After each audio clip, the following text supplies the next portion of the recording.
Technician 2024 की अगर आप तैयारी कर रहे हैं तो इस वीडियो में आपको डिस्कस करूंगा कि किस तरीके से आपको अपना टारगेट रखना है, क्या हमारे गोल होने चाहिए, क्या टाइम टेबल फॉलो करना चाहिए, किस तरीके से हम अपना सिलेक्शन को पक्का कर सकते हैं। इस वीडियो में मैं आपको हर एक चीज का जवाब दूंगा और ये वीडियो अभी तक के टेक्नीशियन की सबसे इंपॉर्टेंट वीडियो होने वाली है। बस इसको आपको एंड तक देखना है, आपको 100% फायदा मिलेगा। और ये बात मैं आपको क्यों बता रहा हूं, क्योंकि मैंने भी कई सारे एग्जाम्स दिए हैं। रेलवे में 100 आउट ऑफ 100 मार्क्स आए थे, एसएससी में भी सीजीएल सीएचएसएल में सिलेक्शन लिया है।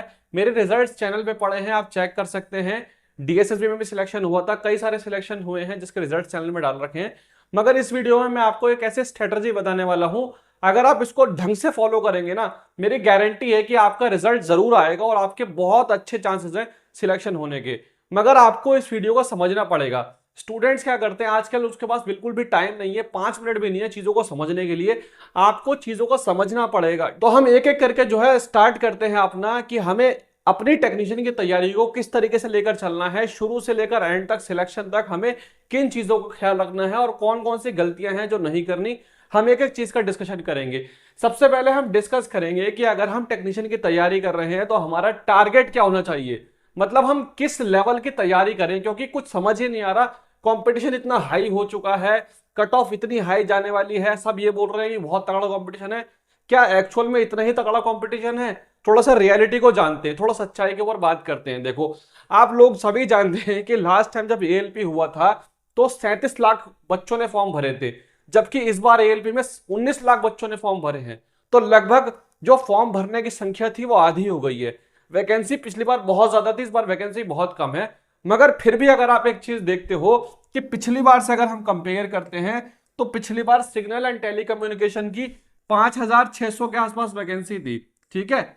और हमारी टेक्नीशियन की जो वैकेंसी है इस बार वो 9,000 के आसपास है, 9,000 के आसपास। तो एक चीज आप लोग याद रखना कि सिग्नल एंड टेलीकम्युनिकेशन की जो कट ऑफ गई थी वो लगभग लगभग आपके 82 से लेकर 90 के बीच में गई थी। कहीं पे 82 गई थी, कहीं पे 90 गई थी, 100 में से, ठीक है, 100 में से। मगर इसमें पिछली बार जब नॉर्मलाइजेशन हुआ था तो नॉर्मलाइजेशन कम से कम 6 से 7 नंबर का हुआ था और ज्यादा से ज्यादा 16-17 नंबर का नॉर्मलाइजेशन भी हुआ था लास्ट वाला जो एएलपी हुआ था उसके अंदर, ठीक है। तो एक चीज समझ के चलना आप सभी के सभी लोग कि जिस स्टूडेंट ने लास्ट टाइम इस वाली भर्ती में जब एएलपी हुआ था तो उस भर्ती में जिस स्टूडेंट के 70-72 नंबर आ रहे थे उस स्टूडेंट के बढ़कर 82-83-85 पहुंच गए थे और सिग्नल एंड टेलीकम्युनिकेशन में सिलेक्शन हो गया था।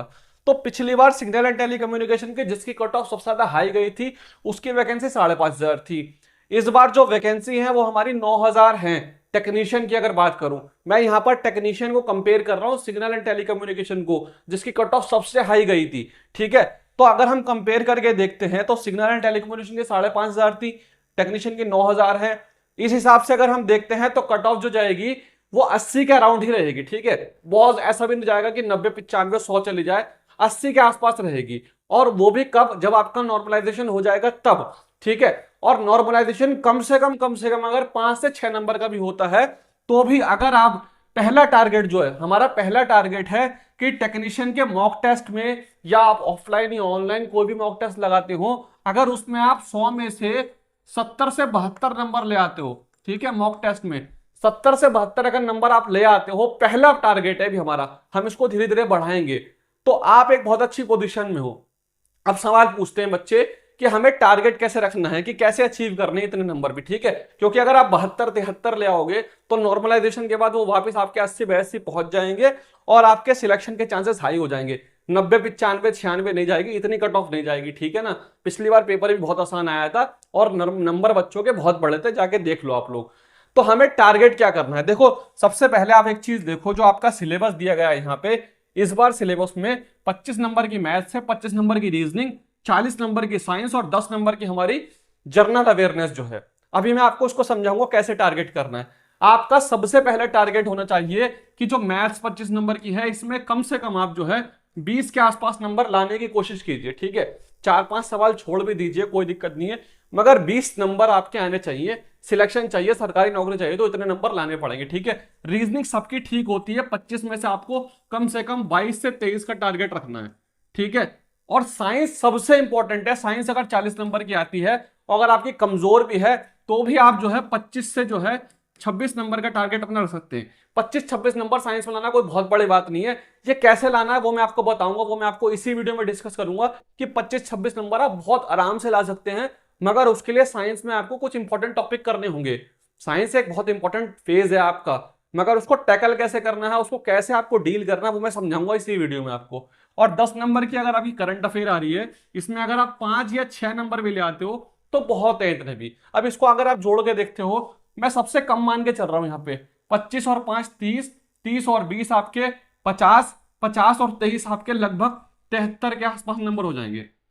73 से अगर आप 75 नंबर लाने में कामयाब हो जाते हो, देखो मैं पहले बताया था आपको, ये हमारा पहला टारगेट है, इतने आ सकते हैं। अगर कोई स्टूडेंट, बहुत सारे स्टूडेंट नीचे कमेंट में बोलेंगे 70 नंबर कैसे लेके आए, 65 नंबर कैसे लेके आए, हलवा थोड़ी है, मजाक थोड़ी है। अरे भाई अगर 70 नंबर नहीं लाओगे तो सिलेक्शन कैसे लोगे?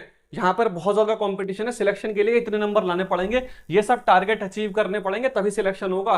इतना आसान नहीं है सिलेक्शन भी, ठीक है ना। सरकारी नौकरी चाहिए तो थोड़ी सी मेहनत करनी पड़ेगी। अब बात करते हैं, मेहनत करने के लिए भी तैयार हैं, मगर इसको अचीव कैसे करना है।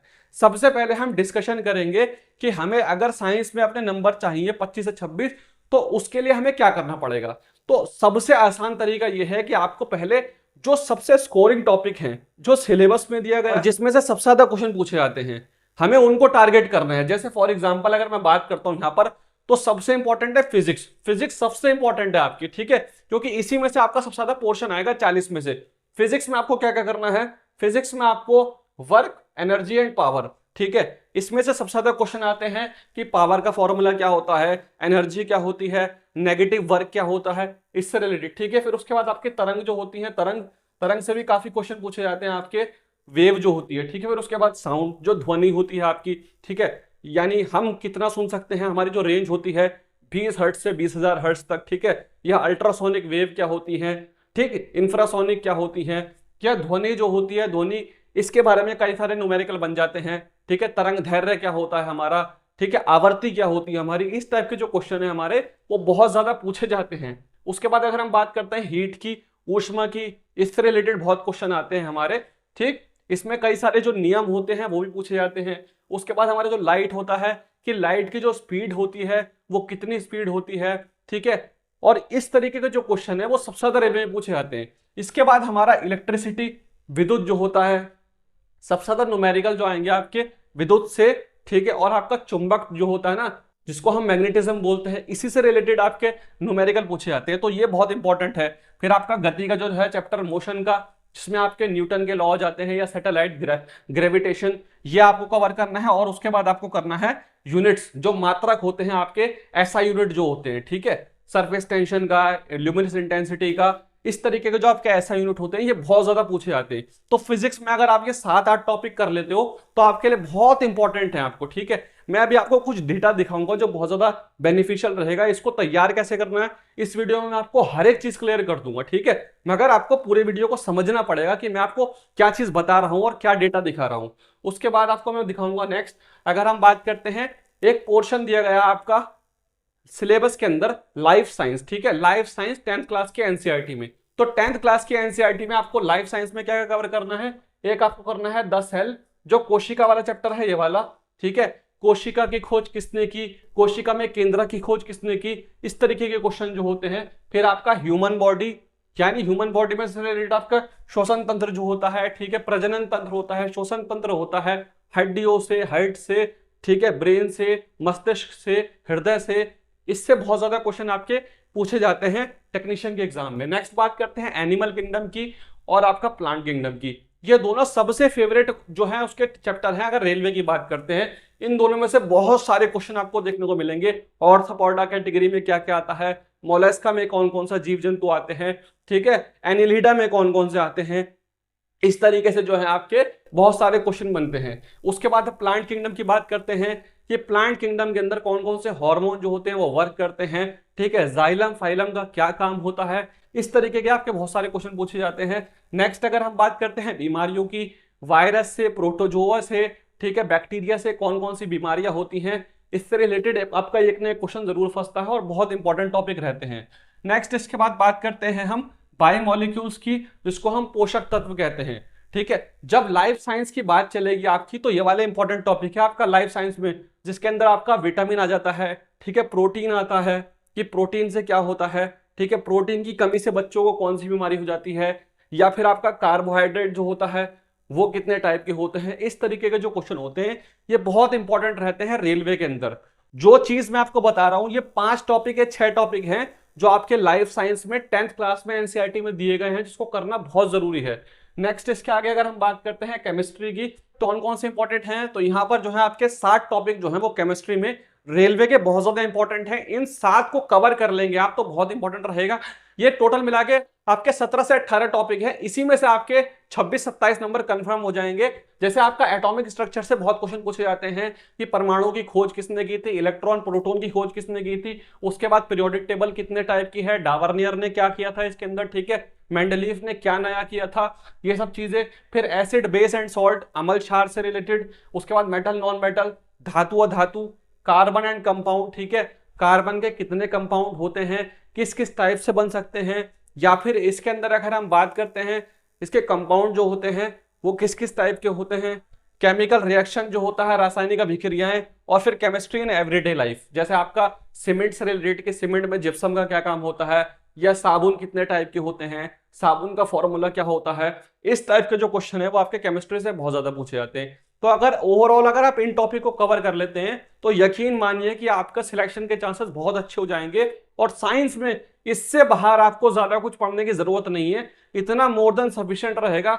लिमिटेड चीजें पढ़िए, मगर आप कंफर्म करके चलिए कि एटॉमिक स्ट्रक्चर ऐसा पढ़ना है कि अगर इसमें से कोई क्वेश्चन आएगा ना तो वो गलत नहीं होना चाहिए, नंबर कंफर्म होने चाहिए, ठीक है। किसी को कोई दिक्कत आती है मुझे कमेंट करो, मैं आपको उसके शॉर्ट ट्रिक्स और उसके शॉर्ट नोट प्रोवाइड करूंगा, और उसकी एक पूरी की पूरी एक ही क्लास प्रोवाइड कर दूंगा जिसमें पूरा टॉपिक कवर हो जाएगा।